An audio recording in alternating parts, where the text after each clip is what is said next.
नमस्कार, kitchen with प्रणितामध्ये आज आपण बनवणार आहोत मऊसूत मोकळे असे कांदा पोहे. कधी-कधी काय होतं तर पोहे एकदम चिकट होतात, चिवट होतात, तर कधी पोहे कोरडे होतात. तर आज मी काही सोप्या टिप्स सांगणार आहे. त्यामुळे व्हिडिओ स्किप न करता पूर्ण पहा. मऊ लुसलुशीत नाश्ता सेंटरमध्ये जसे कांदा पोहे मिळतात, तसे 4-5 तास मऊसूत राहणारे हे कांदा पोहे साध्या सोप्या पद्धतीने कसे बनवायचे ते मी आज तुम्हाला सांगणार आहे. ह्या टिप्स वापरल्या तर तुमचे पोहे नेहमी परफेक्ट बनतील. चला तर मग वेळ न घालवता लगेचच पाहूया कांदा पोहे कसे बनवायचे. सर्वात आधी इथे मी एक ताट घेतलेलं आहे आणि जाळीमध्ये आपल्याला पोहे घ्यायचे आहेत. इथे मी घरातील एका वाटीचा वापर करून 4 वाटी इतके पोहे घेतलेले आहेत. सर्वात महत्त्वाची पहिली चूक काय करतो आपण तर पोहे आपण चाळून घेत नाही. तर पोहे आपल्याला चाळून याकरता घ्यायचे आहेत, की त्यामध्ये जो काही भुगा असतो तो निघून जातो. तसेच भट्टीतून जेव्हा पोहे भाजून येतात तर त्यामध्ये काही असे खराब पोहे असतात किंवा काळे पडलेले पोहे असतात, तर ते आपल्याला काढून टाकायचे आहेत.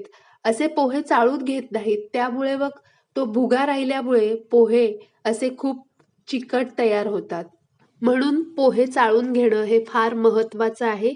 आता इथे तुम्ही पाहू शकता पोह्यांमध्ये भुगा निघालेला आहे. तर आता हा भुगा आपल्याला काढून टाकून द्यायचा आहे. आता दुसरी महत्त्वाची टीप म्हणजे आता पोहे धुवायचे कसे? तर पोहे आपल्याला चाळणीमध्येच डायरेक्ट नळाखाली धुवून घ्यायचे आहेत, म्हणजे ते पोहे व्यवस्थित धुतले जातात. पण पोहे धुताना आपल्याला हलक्या हाताने धुवून घ्यायचे आहेत. आता इथे मी पोहे नळाखाली धुवून घेतलेले आहेत. आता यातील आपल्याला पाणी निथळवून घ्यायचं आहे. त्याकरता मी एक भांडं घेतलेलं आहे आणि भांड्यावर ही जाळी ठेवून त्यातील पाणी निथळवून घेणार आहे. आता इथे पोह्यांमधील पाणी पूर्णपणे निथळलेलं आहे. आता काय करायचं तर यामध्ये 1 चमचा इतकी मी साखर घालणार आहे. सोबतच पोह्यांना लागेल इतकं आपल्याला यामध्ये मीठ घालायचं आहे. नंतर आपण कांद्याला मीठ घालणारच आहोत, त्यामुळे इथे आपल्याला फक्त पोह्यांपुरतंच मीठ घालणार आहे. सोबतच अर्धा लिंबू इथे मी पिळून घेणार आहे. असं केल्यामुळे काय होतं तर पोहे चवीला छान लागतात. आता हे व्यवस्थित आपल्याला एखाद्या चमच्याने मिसळून घ्यायचं आहे आणि यावरती झाकण ठेवून आपल्याला हे 5 मिनिटं असंच बाजूला ठेवून द्यायचं आहे. आता इथे तुम्ही पाहू शकता पोहे अगदी मोकळे झालेले आहेत. अजिबात त्याचा लगदा झालेला नाही किंवा जरासुद्धा चिकट किंवा चिवट झालेले नाहीत. आता हे पोहे आपण झाकून 5 मिनिटं बाजूला ठेवतोय. तोपर्यंत आपण पोहे बनवायला घेऊया. तर त्यासाठी मी गॅसवर एक कढई गरम करत ठेवली आहे. त्यामध्ये तेल घालायचं आहे. तर आता पोह्यांना तेल थोडंसं जास्तच घालायचं आहे, नाहीतर मग पोहे एकदम कोरडे बनतात. तर इथे मी 1.5 पळी इतकं तेल घेतलेलं आहे. आता तेल छान गरम झालं की यामध्ये त्याच वाटीचा वापर करून अर्धा वाटी इतके शेंगदाणे घेतलेले आहेत. आता सोबतच चिमूटभर इतकं मीठ यामध्ये घालायचं आहे, म्हणजे शेंगदाणे चवीला खूप छान लागतात.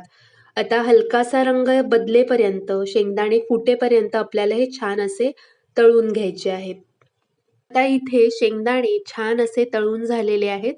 लगेच आपल्याला हे शेंगदाणे एका प्लेटमध्ये काढून घ्यायचे आहेत. आता यामध्ये आपल्याला 1 चमचा इतकी मोहरी घालायची आहे. मोहरी छान तडतडली की यामध्ये आपल्याला 1 चमचा जिरं घालायचं आहे. जिरं छान फुललं की 2 चिमूट आपल्याला हिंग घालायचं आहे. सोबतच अर्धा चमचा इतकी मी हळद घालणार आहे. अशी फोडणीमध्ये हळद घातली की रंगसुद्धा सुरेख येतो. सोबतच 1 हिरवी मिरची बारीक चिरून घेतलेली आहे. सोबतच 7-8 कढीपत्त्याची पानं, सोबतच कांदा घालायचा आहे. आता कांदा किती घालायचा तर इथे आपण 4 वाटी इतके पोहे घेतलेले आहेत. तर त्याकरता 2 वाटी इतका कांदा आपल्याला बारीक चिरून घ्यायचा आहे. कारण कांदा पोहे म्हटलं की कांद्याचं प्रमाण हे जास्तच घ्यायचं आहे. सोबतच कांद्याला लागेल इतकं आपल्याला यामध्ये मीठ घालायचं आहे. या स्टेजला आपण मीठ घालतोय कारण कांदा पटकन मऊ शिजला जाईल. आता कांदा मऊसूत होईपर्यंत आपण छान परतवून घेतलं. आता यामध्ये आपण पोहे घालणार आहोत, सोबतच शेंगदाणे सुद्धा घालणार आहोत. आता लगेच आपल्याला पोहे सुद्धा परतून घ्यायचे आहेत. इथे तुम्ही पाहू शकता पोहे जरासुद्धा चिकट चिवट लगदा झालेला नाही, छान असे मोकळे सुटसुटीत झालेले आहेत. आता पोहे व्यवस्थित परतून झाल्यानंतर आपल्याला एक वाफ काढून घ्यायची आहे. त्याकरिता 2 चमचे इतकं पाणी मी घेतलेलं आहे. पाणी असं आपल्याला पोह्यांवरती शिंपडायचं आहे आणि कढईवरती झाकण ठेवून गॅसची आच लहान ठेवायची आहे आणि आपल्याला एक छान अशी वाफ काढून घ्यायची आहे. साधारण मिनिटभराची वाफ काढून घेतलेली आहे. अशी वाफ काढून घेतली की पोहे छान 4 ते 5 तास मऊसूत राहतात आणि थंड झाल्यावर सुद्धा वातड होत नाहीत. इथे तुम्ही बघू शकता पोह्यांचा अजिबात लगदा झालेला नाही.